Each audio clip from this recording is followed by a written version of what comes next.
Bueno, buenas tardes a todos. Quiero decir en primer lugar que es un placer para mí estar representando al equipo directivo en la presentación de este libro, Simbolismo y Modernismo en el Teatro Español, porque es de Daniel Sarasola y publicado por Fundamentos. Quiero excusar la ausencia de Ángel Roger, que por motivos externos no ha podido estar, pero que me envía una enhorabuena para el autor y un saludo para todos, ¿no? Digo que es un placer para mí en la presentación de este libro porque me une a Daniel una relación personal y académica que se fue forjando al mismo tiempo, porque hace unos años tuvimos la oportunidad de compartir, cada uno con una asignatura distinta, compartir un mismo proyecto práctico en común con alumnos de cuarto de dramaturgia, y creo que duró 2 o 3 años, ¿no? Así. Fueron 2, yo creo. Y la verdad es que fue muy gratificante, fue un placer trabajar con Daniel y personalmente, bueno, fuimos estableciendo ahí unos lazos que por eso para mí yo estoy encantado de estar aquí hoy. Además de Daniel Sarasola, que es profesor titular de literatura dramática de la RESAD y autor de este libro, se encuentran en la mesa con nosotros Javier Huerta Calvo, que es catedrático de literatura española de la Universidad Complutense de Madrid.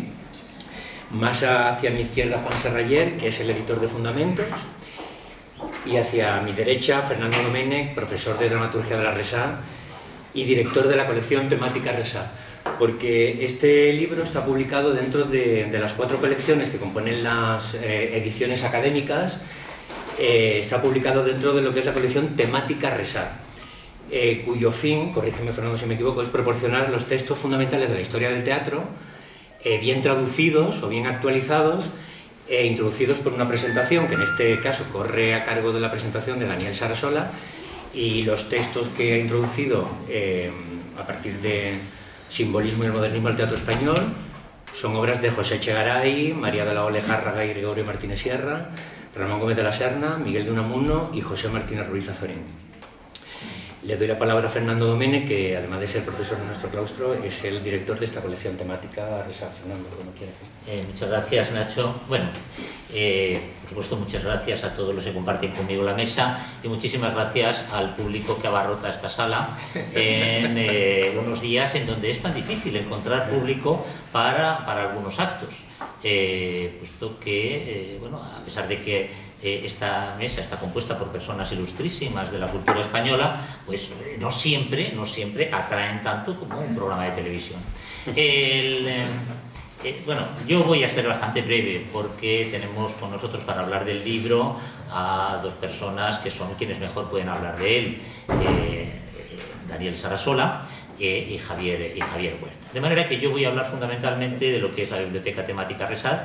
Es una colección que empezamos en el año 2006, empezamos a prepararla un poquito antes, pero el primer número fue en el año 2006. Era un número de Teatro del Exilio español, obras en un acto, que estaba editado por Ricardo Domènech, el difunto catedrático de dramaturgia de esta escuela y crítico del teatro español, bueno, pues uno de los críticos más importantes que ha habido en España sobre el teatro.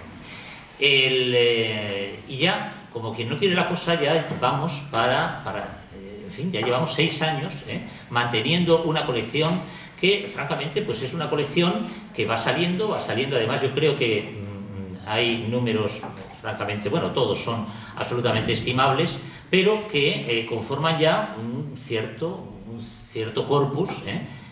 Vamos a sacar la semana que viene el número 14 y el número 15, que estarán dedicados al teatro irlandés contemporáneo, pero contemporáneo quiere decir de ahora mismo. No siquiera se trata de O'Casey o Sims, que son bastante contemporáneos, no, sino de autores vivos y que están ahora mismo escribiendo, y un tomo de entremeses del siglo XVII. Que, bueno, yo creo que puede dar un poco de idea de cómo es esta colección. En la colección lo que nos proponíamos no era tanto el publicar las obras básicas de la dramaturgia universal, sino publicar esas obras que se quedan siempre en los márgenes. Es decir, todo el mundo que ha estudiado un poco la literatura teatral, y cuando digo, bueno, la literatura teatral, lo digo para toda la literatura, sabe que hay media docena de obras que se reeditan permanentemente. siempre. Todo el mundo las conoce. Venga, el Quijote, edición del Quijote, otra edición del Quijote, otra edición del Quijote, otra edición del Quijote. Bueno, Lope de Vega, Fuentevejuna, venga, Fuentevejuna, 1, 2, 3, 4, 5, 6 Fuentevejunas. Y quedan las 450 y tantas obras de Lope de Vega que no se reeditan, ¿no? Es decir, esta era la condición a la que habíamos llegado hace unos cuantos años en el Departamento de Escritura y Ciencias Teatrales, viendo que hay un montón de obras que se citan constantemente, de las que se dice, es muy interesante, hay que conocer estas obras para conocer realmente lo que es el teatro, y que no las podemos leer sencillamente porque no están editadas. Y se pueden leer en un ejemplar que hay en la Biblioteca Nacional, etcétera, etcétera. Y eso es lo que ocurre permanentemente. Si eso ocurre ya con la novela, si eso ocurre con la poesía, ¿qué no va a ocurrir con el teatro? Que es la Cenicienta de la edición española. Es facilísimo, que cualquier obra de teatro que uno quiera leer no esté editada. Es facilísimo. Eso es lo normal. Por lo tanto, nos propusimos ampliar un poquito los márgenes de la edición y buscar esas obras que no están ni en cátedra, ni en Castalia, ni en la Biblioteca Crítica, ni en esas otras colecciones que, bueno, tienen mayor difusión, sin duda alguna, pero que se preocupan fundamentalmente de lo que son esos clásicos absolutos que se leen en el bachillerato, que se leen en las universidades, pero que dejan al margen pues un montón de otras obras. Bueno, por eso ya digo que empezamos con el Teatro del Exilio. El Teatro del Exilio actualmente está un poquito más editado, pero ni mucho menos se puede asegurar que el Teatro del Exilio español, que es pues un momento importantísimo para el teatro español del siglo XX, esté actualmente disponible para cualquier lector. Muchísimo menos. El teatro de Jacinto Grau, por ejemplo, resulta que la última edición es del año 1950 y de Argentina, o sea que, bueno, del teatro del exilio. No, por ejemplo, El Señor de Pigmalión, que, bueno, ha recibido más ediciones. Bueno, y cuando digo esto, pues lo mismo, Bergamín, por ejemplo, pues sigue sus obras prácticamente desconocidas. En fin, bueno, el caso es que con el Teatro del Exilio, las obras en un acto, hecha por Ricardo Domènech, pues hay a disposición de todo el público lector pues un grupo de obras con el que uno puede enterarse de cómo ha sido realmente este tipo de teatro. Y con él, pues bueno, pues publicamos La Comedia Sentimental, publicamos un tomo que publicó Ana Fernández Balbuena sobre la comedia del arte, con algunos inéditos, por ejemplo, que es algo pues prácticamente desconocido en España. Y después vino el teatro policíaco español, es algo verdaderamente raro de encontrar. O publicamos el teatro frívolo, lo publicó el teatro policíaco Ignacio García May, pues, el teatro frívolo Pedro Víllora. ¿Dónde se puede leer Las Leandras? Porque sí, lo de Pichi es el chulo que castiga, eso se lo sabe todo el mundo, pero ¿dónde se lee Las Leandras? Pues en la edición de Pedro Víllora de la Biblioteca Temática Resat. Eso es, pues es decir, es uno de las obras que se publicaron en aquel momento. Y bueno, y así hasta los 15 que van a salir próximamente, y los últimos que se han publicado antes de los que salen este año, pues han sido las obras breves de José Luis Alonso de Santos, José Sánchez Sinisterra y Fermín Cabal, hecha por Marga Piñero, que está con nosotros y que fue presentado aquí hace unas semanas. Y este modernismo y simbolismo en el teatro español. Es un tomo del que yo no puedo decir más que cosas buenas, pero como las mejores las van a decir ellos, yo no voy a hablar mucho más. Sí que tengo que decir que realmente es un momento importantísimo, es decir, el año hacia 1900 se produce una auténtica revolución en todo el teatro, en toda Europa, y España no era ajena a esa revolución. Y eso es, yo creo, que uno de los méritos más importantes de este libro magníficamente hecho por Daniel Sarasola.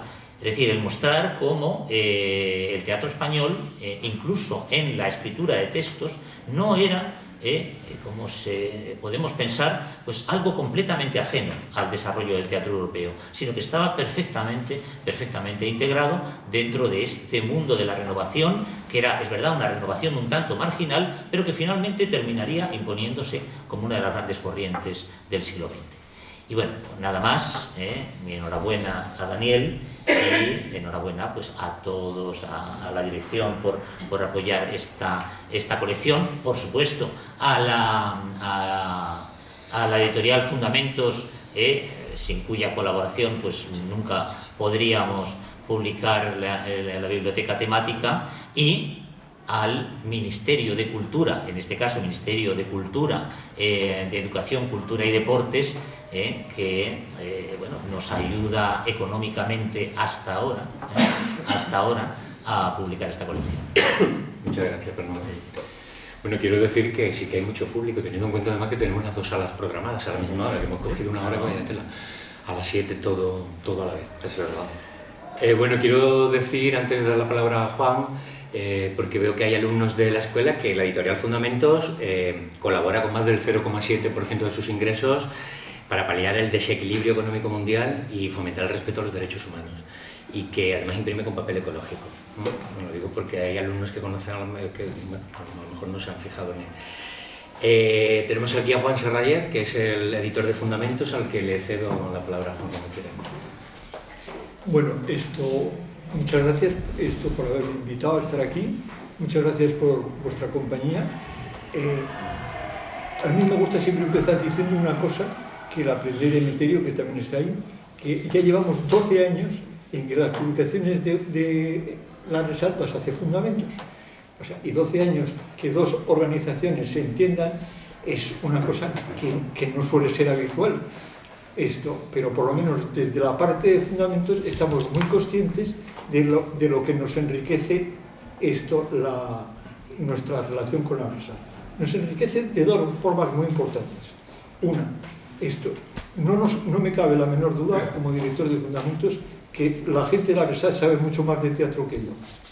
Entonces, que ellos, constantemente digan qué es lo que debo editar o qué no lo que debo editar, pues creo que es una ventaja para Fundamentos, porque realmente así podemos elegir mejor de lo que yo podría elegir, porque yo no sé de teatro lo que sabe la gente de la RESAD.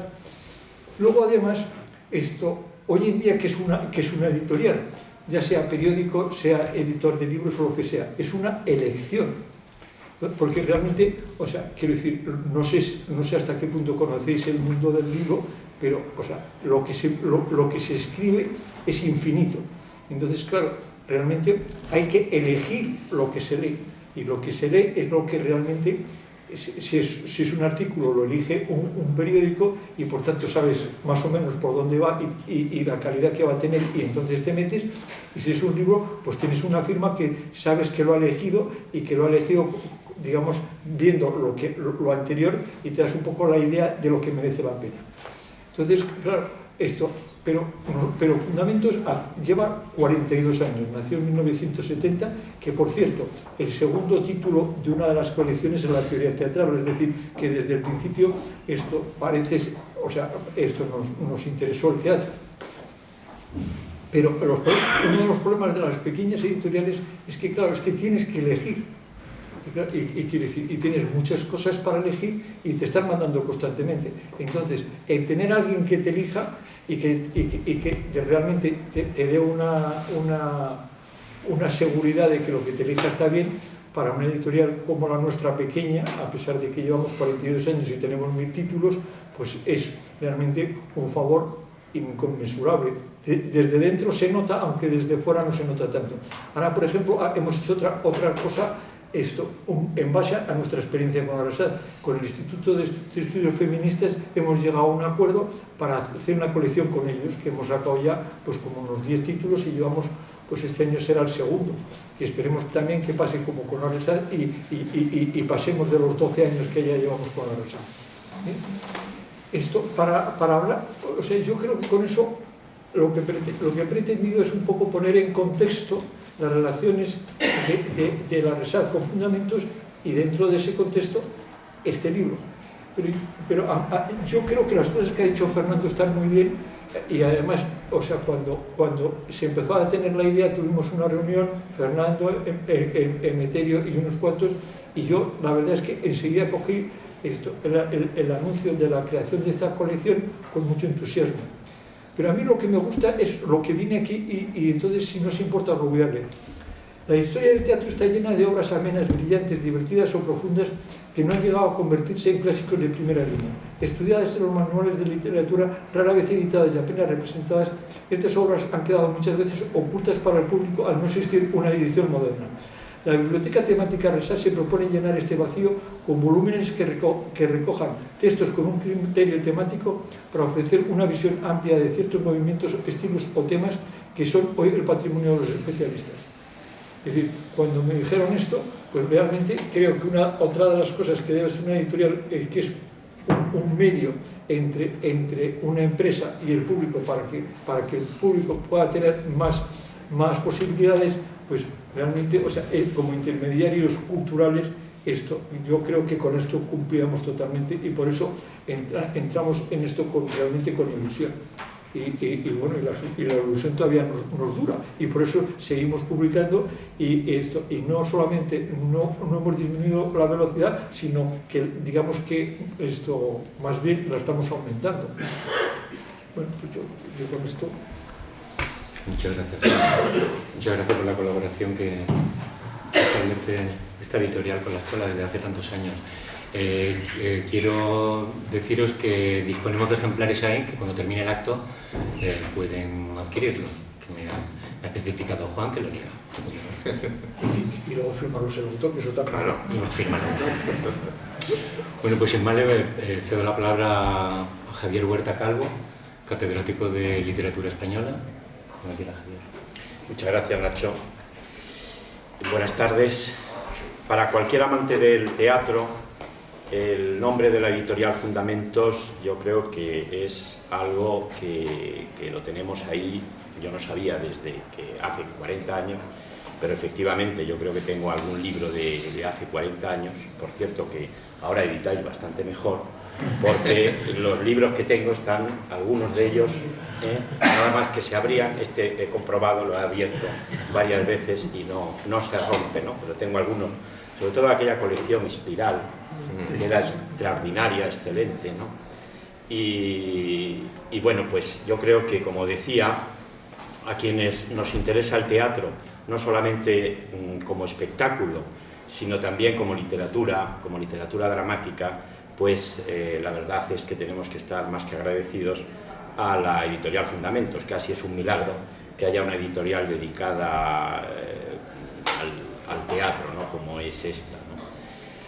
Desde luego, también hay que agradecerle a Fernando Domenech, que lleva ya 15 títulos, ¿no? Sí. En esta colección, en Biblioteca Temática Rexach, porque creo que desde el primero hasta este, ¿cuál fue el primero? El de Teatro del Exilio. El Teatro del Exilio, de Ricardo Domenech, hasta este, pues tenemos una franja grande. Yo creo que prácticamente casi todos los siglos están representados y esto hace pues que efectivamente sea una herramienta ya imprescindible para los investigadores del teatro. Y bueno, pues hace un tiempo me encontré con este libro y cuando lo primero que vi, pues como hacemos siempre, no es irnos al índice para ver qué textos incluía, y me llevé un chasco. Me llevé un chasco porque digo, bueno, teatro, simbolismo y modernismo en el teatro español, y donde aparece, dónde estaba Valle-Inclán, y dónde está pues Benavente, ¿no? Del que me he ocupado en los últimos años bastante, ¿no? Bueno, la respuesta la tenemos en la introducción de Daniel, ¿no? De manera muy elegante nos dice que él hubiera querido tener ahí, claro, a Valle-Inclán y a Benavente, pero que por culpa de quienes ya sabemos no ha podido tener esos textos, ¿no? La verdad es que en el caso de Valle no me ha extrañado, pero en el caso de Benavente sí me ha extrañado mucho más, porque hace años que yo edité el Teatro Fantástico en la colección Austral y entonces no nos pusieron ni la más mínima objeción, ¿verdad? Es un caso además también sangrante, porque Benavente, ya sabemos, se le podrán discutir muchas cosas, pero no la generosidad máxima, ¿no?, que tuvo cuando dejó los derechos de autor de su obra más representada, y su obra más editada, Los intereses creados para el Montepío de actores, que por cierto yo luego no he seguido esa trayectoria y no sé, puesto que ahora ya no hay Montepío de actores, a dónde van a parar. Pero bueno, como es una obra que no se representa, pues entonces tampoco creo que origine muchos derechos, ¿no? Luego hablaré un poquito de eso. Bueno, pues salvado ese chasco inicial y comprendida, por lo tanto, esa carencia, ¿no? Y por motivos que no tienen nada que ver con el teatro, pues me dispuse a leer primero la introducción. Es un estudio excelente el que lleva a cabo Daniel Sarasola, con un recorrido muy sistemático desde Echegaray a los que él llama renovadores del 98.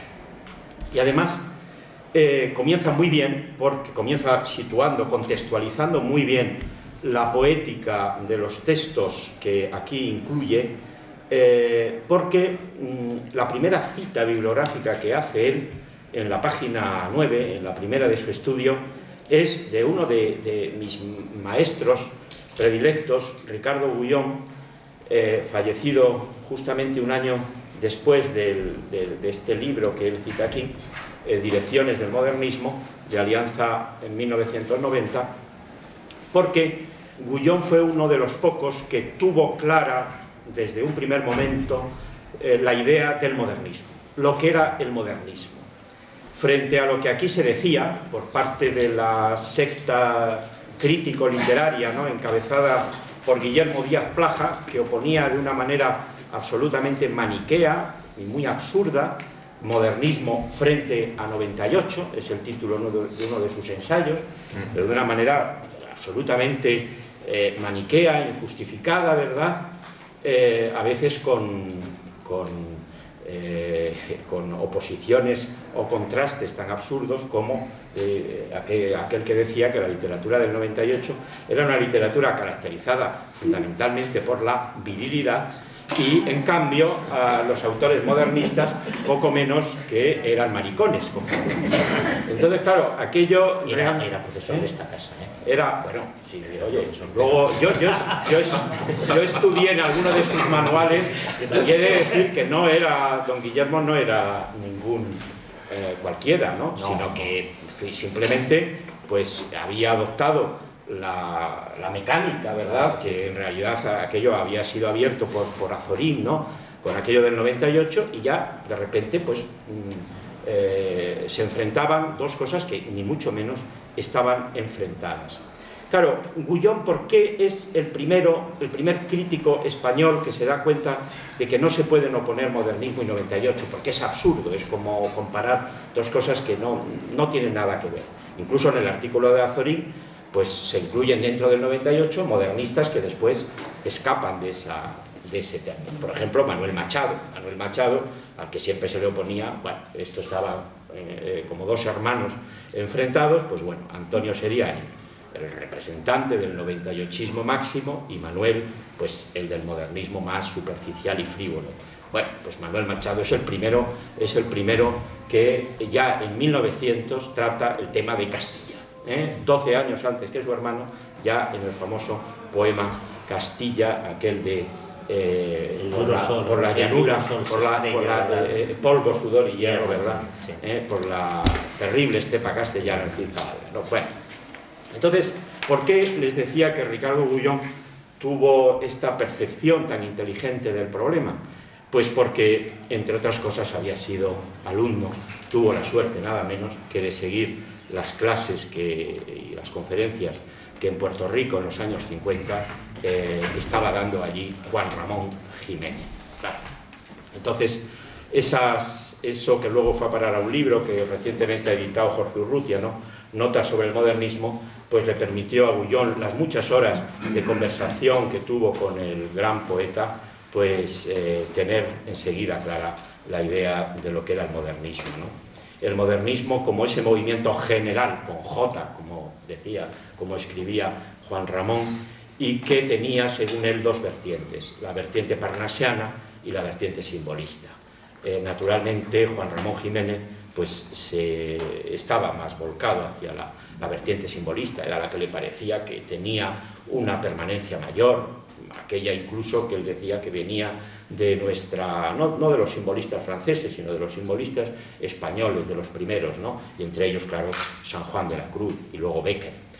De todo eso da cuenta aquí muy bien a Daniel Sarasola, ¿verdad? De esa sí que es una verdadera oposición, ¿no? Entre el modernismo de corte parnasiano y el modernismo de corte simbolista. Y justamente es este último, el simbolismo, el que da lugar al teatro más interesante de esos años. Al teatro más interesante de esos años. Aquí cita Daniel la fecha clave de 1892, porque trata también a un autor del que ha sido, yo creo que también injustamente valorado, ¿verdad?, por aquella caricatura, sobre todo, que le hizo Valle-Inclán, tremenda, ¿no?, que es don José Echegaray, ¿no? Bueno, pues Echegaray no era ningún tonto, evidentemente, ¿no? Es un autor, además, que en su obra tiene más de una etapa y que frente a los dramas o melodramas neorrománticos de la primera etapa, pues luego tiene otros que desde luego en los que demuestra que estaba muy al tanto de lo que se estaba haciendo en ese momento en Europa, ¿no? Y en cierta manera se le llamó incluso, y Daniel lo recoge, el Ibsen español. O sea que está muy bien también que Daniel se haya desprendido, digamos, de los tópicos que sobre este autor corren, ¿no? Y que aquí edite una de sus obras más interesantes, ¿no?, por la problemática que trata, que es la duda, ¿no? Y bueno, es que ese año 1892 es el año también en que Jacinto Benavente publica, no tenía más que 26 años, publica el Teatro Fantástico, un teatro que evidentemente no se representó, se representaría algunas obras de ese libro que se representaron después, pero sin duda fue un golpe en los escenarios de entonces, o por lo menos en los ambientes teatrales de la época, ¿no?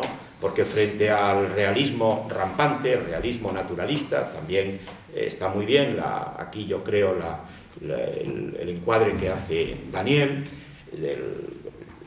digamos que la tensión que en esos años se vive entre el movimiento naturalista, realista y naturalista y simbolista, y Benavente se pone del lado de los planteamientos más simbolistas. Con este libro, que ya digo, yo lo considero casi el manifiesto, un manifiesto del teatro más renovador, ¿no?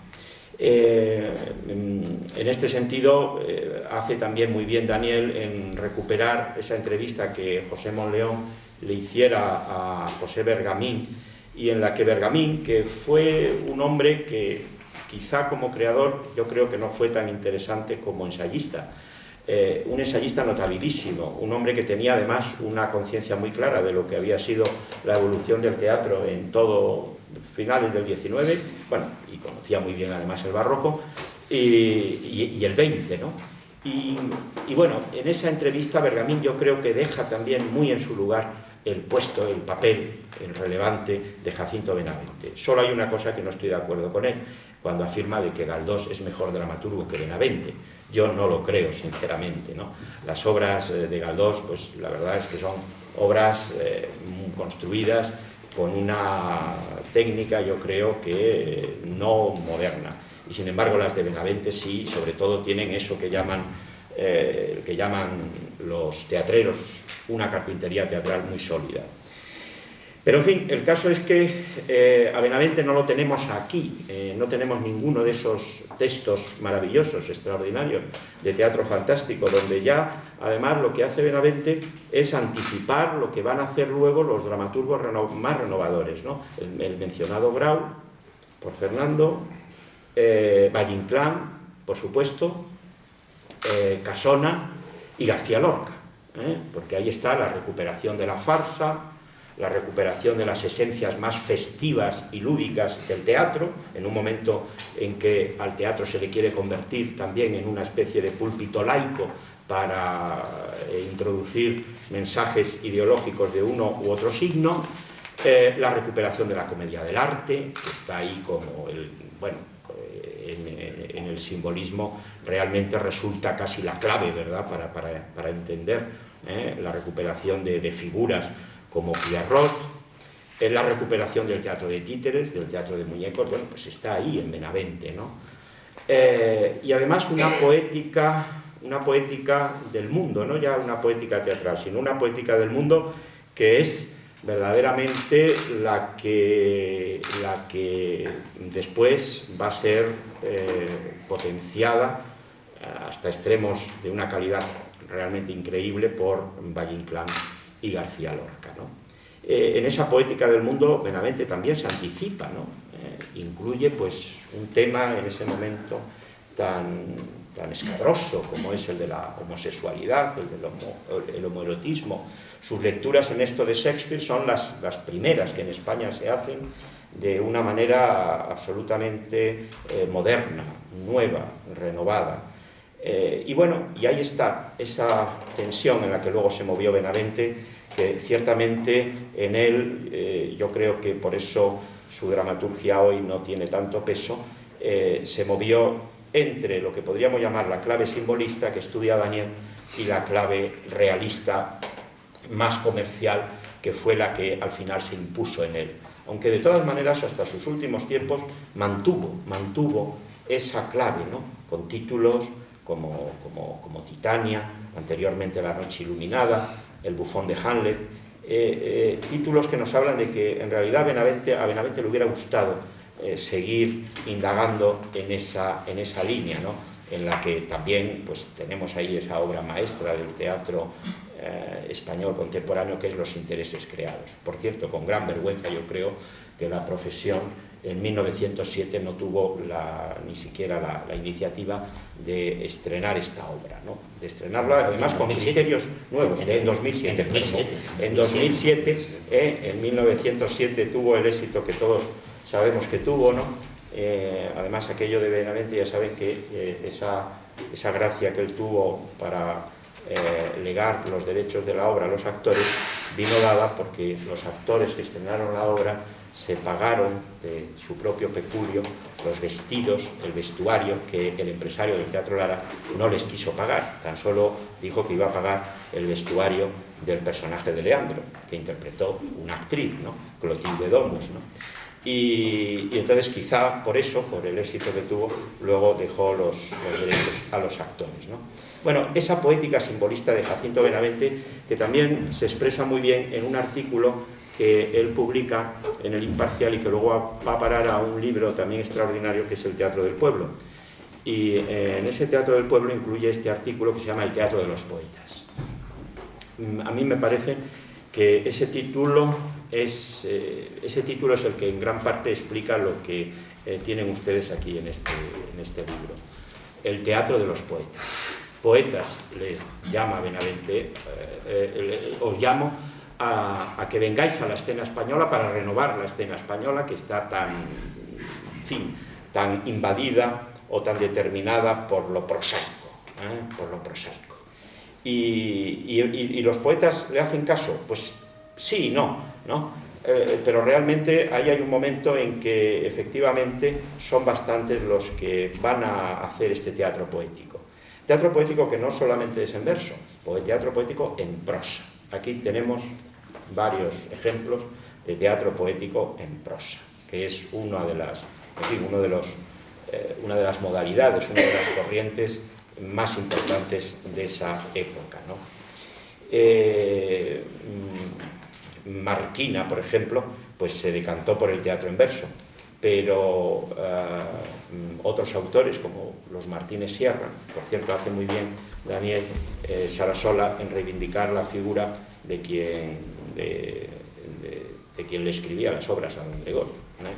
Le escribía las obras a don Gregorio para que realmente se representaran, ¿no? Aunque hay que decir que lo hacía con mucho gusto, ¿no? Estaba encantada, ¿no? María de la O, sí, además en sus memorias no es cierto que fuera una imposición de Gregorio. Eso es verdad. No, fue un acuerdo, formaron una sociedad, una entente perfecta, y entonces ella no quería firmar con este nombre, María de la O. Aquí se ha deslizado una errata, sí, aquí se caza, yo las cazo al vuelo, Lejárraga, Y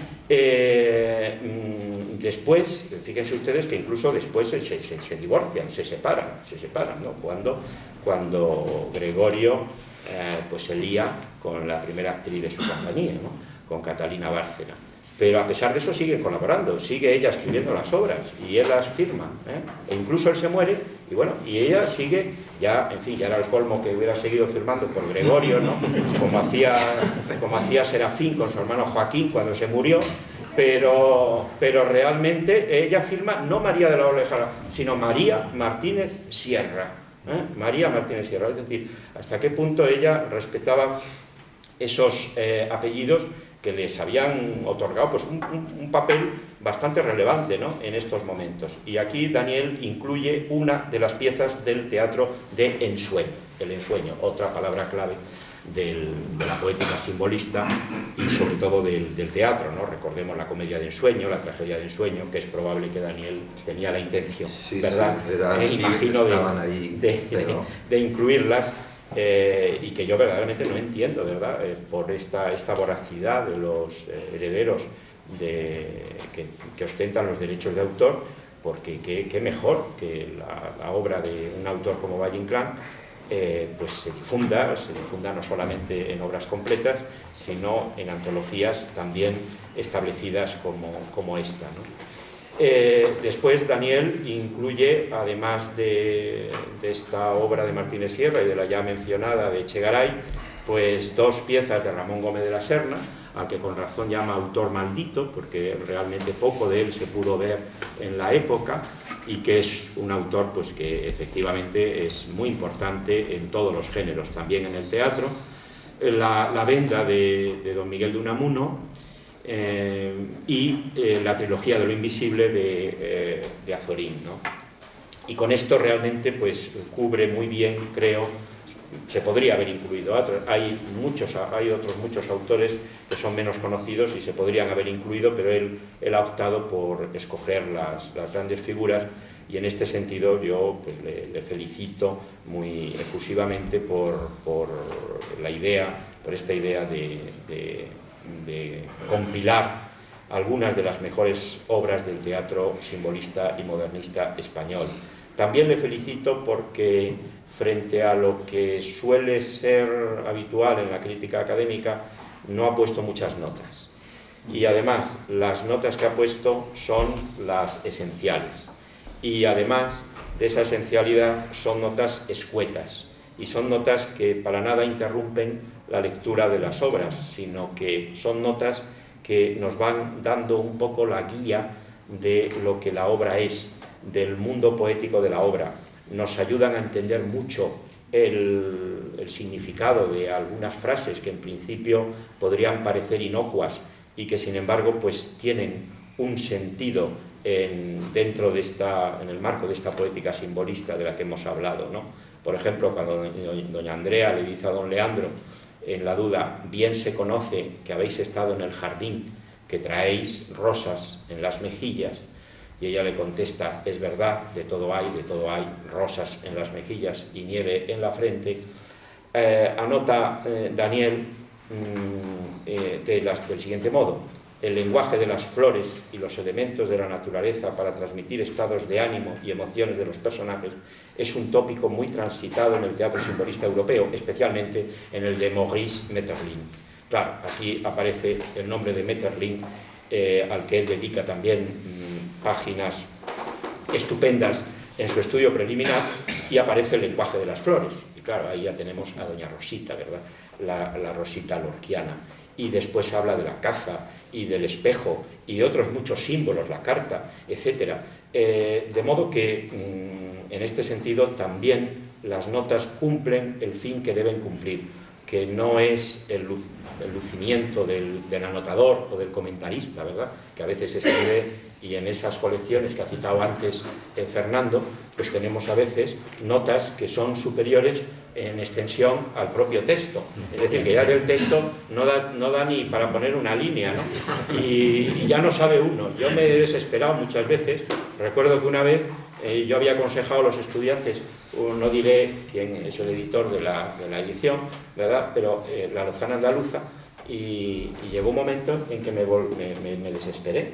Es una edición, y tiré el libro, casi le di a un estudiante, le pedí perdón, pero digo, es que realmente es tremendo, porque eran notas que lo que hacían era dificultar la lectura del texto, ¿no? Entonces me di cuenta de que incluso yo podía haber caído en ese mismo error al comentar otros textos, y me propuse ya a partir de entonces pues no anotar más que aquello que sea esencial, ¿no? E incluso ahora a mis estudiantes les digo que pongan las notas, si son muy extensas, detrás, ¿verdad? Y el que quiera que las lea y el que no, pero que no les interrumpa, ¿no? En este caso están con buen criterio a pie de página, pero como digo, son no notas de erudición, diríamos, de erudición pues bien o mal traída, sino que son notas que lo que están haciéndonos es ayudarnos a comprender este mundo, ¿no? Que yo no creo que esté finiquitado, Ahora tenemos en la cartelera a un autor que está plenamente incardinado dentro de ese teatro simbolista, ¿no? Que es Chekhov. Y bueno, tenemos a muchos, Metterling lo tuvimos hace una temporada en la Abadía, ¿no? Con esa maravilla de los ciegos. Pero realmente los autores que están aquí se representan poco, y yo creo que sería hora de recuperarlos, porque creo que el teatro, como les decía antes, este teatro simbolista, que en el fondo es un teatro de los poetas, ha sido el que más juego ha dado en nuestro teatro. Pienso en autores también ya casi abandonados, ¿no? Por la profesión, como es Alejandro Casona, en el mismo Galdós, desde luego en Bueno Vallejo, cuya ausencia en los repertorios españoles es también clamorosa, en los repertorios actuales. Y ese, lo que yo llamaría un realismo simbólico, un realismo simbolista, que realmente es intentar conciliar estos dos elementos que en definitiva, y vuelvo a lo que empecé, Benavente representa muy bien, ¿no? La opción por un teatro más afincado a la realidad, pero también la opción por un teatro que vuele sobre esa realidad para ofrecer a los espectadores la posibilidad de un mundo distinto, un mundo de sensaciones, de símbolos, a veces un mundo utópico, y el tema de la utopía, que me interesa mucho, también Daniel lo toca en su estudio al hablar de las obras de Gómez de la Serna, y en ese sentido yo creo, por lo tanto, que se trata de un libro fundamental para entender lo que ha sido la evolución bastante accidentada del teatro español desde estos fines del siglo XIX, casi podríamos decir que hasta la actualidad. De manera que felicidades, Daniel, por el trabajo tan excelente que ha llevado a cabo.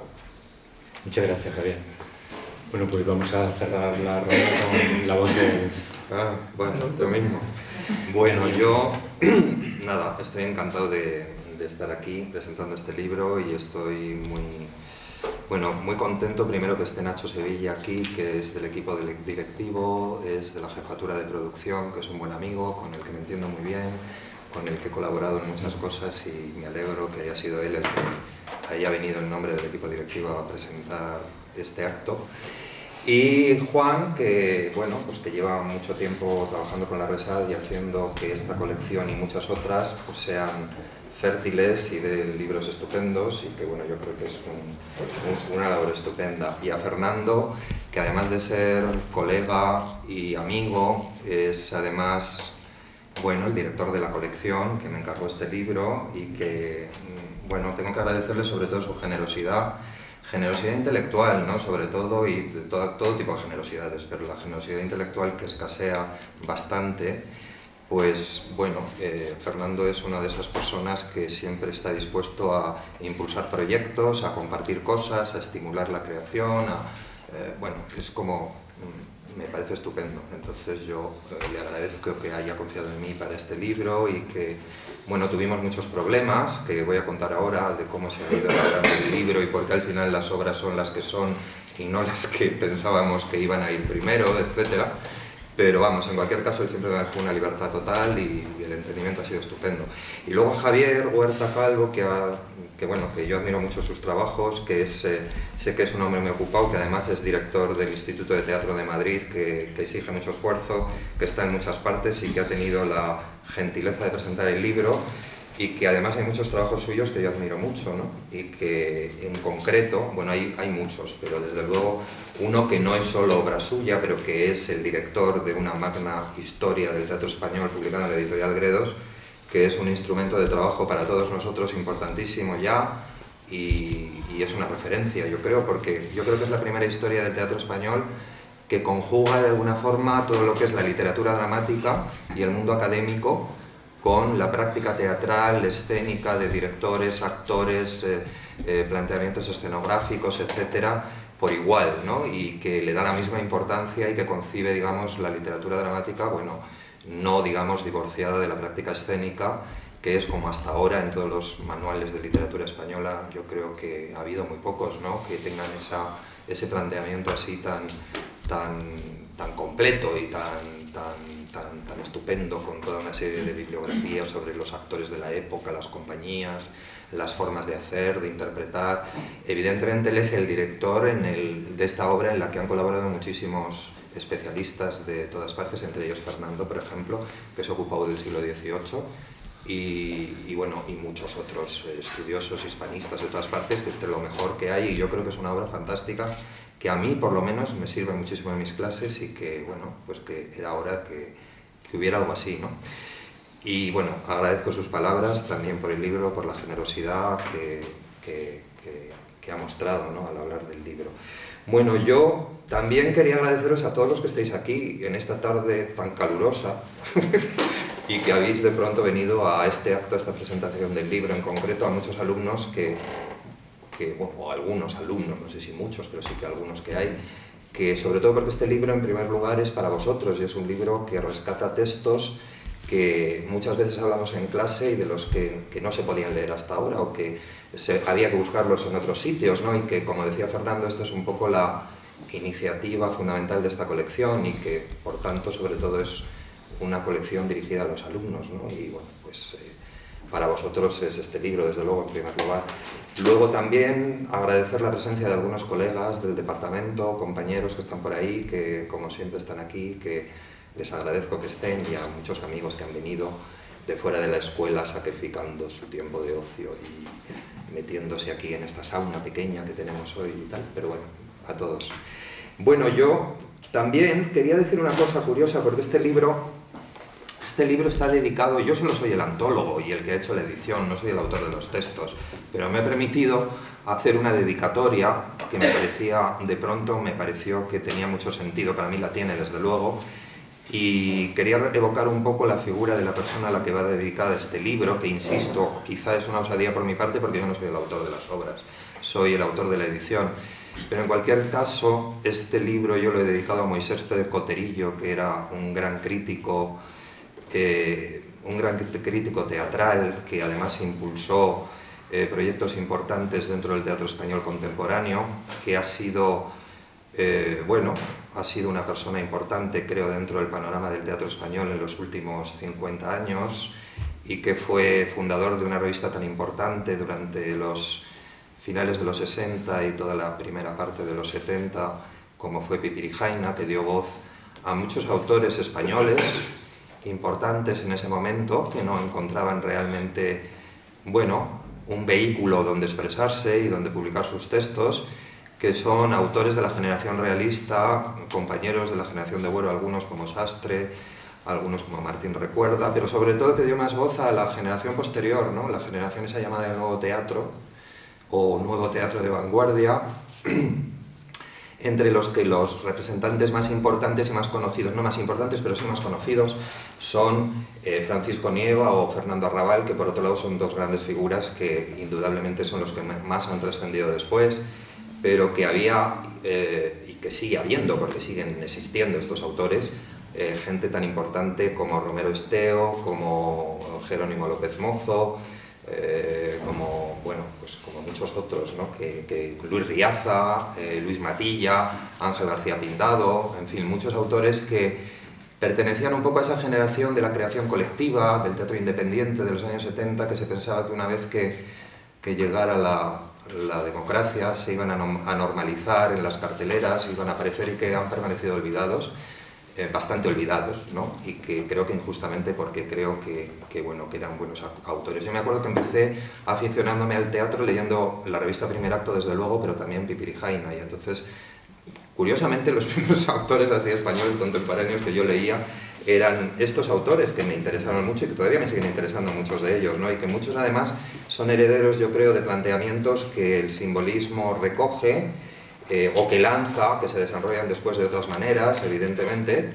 Y bueno, evoco un poco la figura de Moisés porque además fue el que impulsó el Centro de Documentación Teatral, le dio una dimensión internacional y lo colocó en la red de centros de documentación teatral europeos, estableció vínculos con el teatro contemporáneo europeo, colocando el teatro español en el mapa del teatro europeo. Y una cosa de la que hablábamos el otro día en la presentación de la revista Pigmalión, ¿verdad?, es que se olvida generalmente el contacto del teatro español con el teatro latinoamericano, y Moisés fue una persona que dedicó gran parte de sus esfuerzos a el contacto con el teatro latinoamericano, que conocía muy bien, y recuerdo siempre aquellas famosas antologías que publicó con motivo del centenario, del 5º centenario del descubrimiento, los fastos del 92, etcétera, en la que yo trabajé, porque yo trabajé con él en el Centro de Documentación Teatral bastantes años. Y bueno, hizo toda una recopilación, digamos, de teatro de los últimos 50 años, de los años 50 hasta aquí, por países, que algunas antologías de aquellas se publicaron y otras, como una espléndida que había sobre el teatro brasileño, jamás se llegó a ver. Bueno, en fin, quería citarle porque, bueno, para mí fue una persona importante desde el punto de vista de que nunca he tenido un jefe que se haya convertido en amigo. Sí he tenido amigos que han sido jefes y han dejado de serlo, ¿no? Eso es mucho más común. Pero, por ejemplo, esto de que no te conocieras y te encuentras con un jefe, conectas muy bien y de pronto, bueno, la etapa que trabajé con él fue una etapa para mí de muchas lecturas, de muchas discusiones, muchos descubrimientos de textos teatrales, de grandes autores, que ahora quiero mucho, como Coltés o como Goto Strauss o como muchos autores latinoamericanos, Roberto Cosa, en fin, muchos otros, ¿no? Y bueno, le dedico a este libro porque yo creo que es una persona importante en el teatro español contemporáneo de la que se habla poco, y yo quería que estuviera aquí acompañando este libro. Bueno, y luego un poco también hablar de por qué esta selección de textos, que como decía Javier, pues suena un poco arbitraria. Bueno, toda antología es un poco subjetiva, ¿no? Como yo digo también en la introducción, y realmente es muy curioso que esta antología se ha ido haciendo sola. Quiero decir que yo intentaba hacer una cosa y de repente el destino me iba impulsando a hacer otra, y yo no sabía muy bien por qué, pero yo me cabreo mucho elaborando, digamos, esta antología, pero luego he comprendido que tenía un sentido, es decir, que indudablemente Valle Inclán tenía que estar en esta antología, como no va a estar Valle Inclán en una antología de teatro simbolista y modernista español, como no va a estar Benavente, como dice muy bien Javier, ¿no? Pero los herederos y los derechos me imposibilitaron que estos autores estuvieran, porque además la antología está sobre todo dedicada en concreto a autores que recogen un poco la huella de Maurice Maeterlinck, que es un autor que yo admiro muchísimo y que, como ha dicho muy bien Javier, es un autor que de alguna manera es el que mejor recoge todos los presupuestos simbolistas del teatro simbolista y un teatro poético distinto, opuesto al naturalismo, que consigue, digamos, crear una dramaturgia más puramente teatral, que tiene mayor aceptación, que tiene una enorme influencia en todo el teatro mundial, no solamente español, sino, bueno, creo que por su larga vida, además, es un autor que llega hasta después de la Segunda Guerra Mundial, verdaderamente, empieza a escribir a finales de 1890, por ahí, le dan el premio Nobel en 1916, es un autor que, como digo, tiene una dilatada trayectoria y una enorme influencia en todos los sentidos, ¿no? Yo quería dedicar un poco la antología precisamente a aquellos que han recogido de una manera muy directa la estela de Maeterlinck en el teatro escrito en castellano o en español, como queráis llamarlo. Evidentemente Valle, como no, insisto, era sus primeras obras como Tragedia de ensueño o Comedia de ensueño o incluso Voces de gesta son verdaderamente, Maeterlinck a la española. Quiero decir, era un gran admirador de Maeterlinck y tenía que estar aquí, lo siento, pero bueno, no está. no está, ¿qué le vamos a hacer?, ¿no?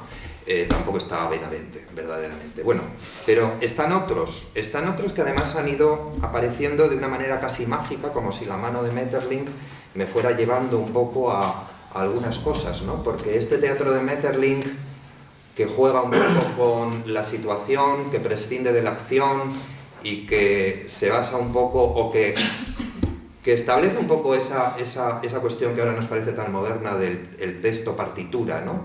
Es decir, todo texto teatral en el fondo es una partitura musical, yo siempre lo he creído, pero con el simbolismo y con el teatro de Maeterlinck en concreto y con otros intentos anteriores de gentes tan increíbles como los poetas simbolistas franceses como Mallarmé con su tríptico sobre Herodías, esta idea un poco del texto partitura, donde el diálogo repite esquemas sintácticos que provocan emociones, donde la palabra tiene poderes físicos, emotivos, sensoriales, de tacto, olfativas, esta maravilla que se crea con la palabra, estas atmósferas que crea Maeterlinck solamente a través de la palabra, y de esa idea de silencio, esa antinomia un poco de silencio-sonido, tan musical por otro lado, que precisamente le lleva a que muchas de sus obras, o algunas de sus obras, sean adaptadas a la ópera, como Peleas y Melisenda, por el gran músico Debussy, y que el propio Erik Satie lo intente primero, pero que sea Debussy el que le roba el proyecto, porque era un poco ladrón, parece ser.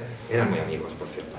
Y entonces, bueno, me interesaba un poco esta idea de ver cómo esta idea del teatro partitura, que ahora nos parece tan moderno, con el teatro postdramático y todas estas cosas de las que se habla en la contemporaneidad, estaban ya realmente en el teatro simbolista de Maeterlinck, y cómo realmente es la puerta de la vanguardia, ¿no?, Maeterlinck, y que su influencia es importante hasta ahora mismo, ¿no?, realmente. Bueno, ¿y cómo se fue forjando la cosa? Pues a través de noes, que me descartaron textos, y a través de pronto de hallazgos, de decir, ¿y por qué no Echegaray? Y yo pensé, Echegaray, yo no lo conocía mucho en ese momento, y empecé a leer textos de Echegaray, y de repente el tópico que se tiene sobre el teatro de Echegaray, que es una plasta y que es un autor imposiblemente antiguo, etcétera, y todo eso, pues la verdad es que me desapareció por completo al llegar a esa etapa en la que, después de una etapa neorromántica y una etapa realista a tope al estilo de Ibsen, él, que era un tipo muy listo y estaba al tanto de todo lo que se hacía, como dice Javier muy bien, empieza a interesarse por el teatro de Maeterlinck y se deja influir por él, y de repente escribe una obra como La Duda, que me parece un hallazgo porque yo no la conocía, en donde verdaderamente toda esta... Hay un homenaje directo además a Maeterlinck, al que lo cita directamente uno de los personajes, ¿no? Y es una historia muy convencional en el fondo, pero que lo que interesa es un poco el tratamiento un tanto mágico, que de pronto en mitad de una estructura naturalista y realista y un tanto empalagosa, él introduce como una especie de gusano que va royendo esa estructura naturalista hasta apoderarse por completo en un halo mágico y en una especie de preponderancia del mundo del inconsciente, de la mezcla del mundo real y de las apariencias que le acaecen a la protagonista Amparo, que es una mujer que empieza a pensar que su prometido se entiende con su propia madre y que le traiciona, y todo esto a través de un personaje que se llama Leocadia, que al principio tiene un tratamiento muy realista, porque es la tía amargada de la familia que quiere hundir ese matrimonio porque el novio en principio estaba prometido a su hija y no a Amparo, la protagonista, a su sobrina, pero que esta tía mala se va convirtiendo en la presencia de la muerte, en una especie de presencia atormentadora al personaje, que se convierte en una especie de sombra, que al final la propia Amparo acaba asesinando desesperada cuando pierde la razón. Bueno, toda esa última parte me parece fantástica, todo el proceso de la protagonista y ese viaje entre la realidad y la locura, entre la vigilia y el sueño, y ese final en el que acaba matando a la propia duda que está encarnada en la propia Leocadia ya, ¿no? Bueno, pues eso, esta obra me sorprendió tanto y me pareció de pronto tan, no sé, tan moderna en algunas cosas, con esa estructura tan clásica, que me pareció que ahí tenía que estar, y que seguramente si Valle hubiera estado, no hubiera estado Echegaray, quiero decir que...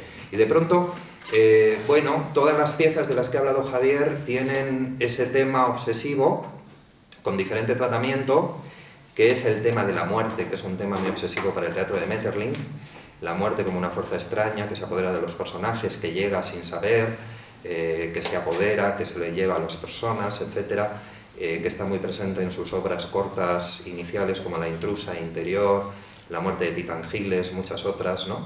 y que en estas obras que he seleccionado están también muy presentes, ¿no? Las dos obras, por ejemplo, de Gómez de la Serna, el autor Maldito. Maldito en un sentido profundo del término, porque maldito por jamás asomado a los escenarios españoles, prácticamente habiendo hecho una obra vanguardista muy interesante que en cualquier otro país seguramente estaría en un repertorio de un teatro nacional o habría estado, ¿no?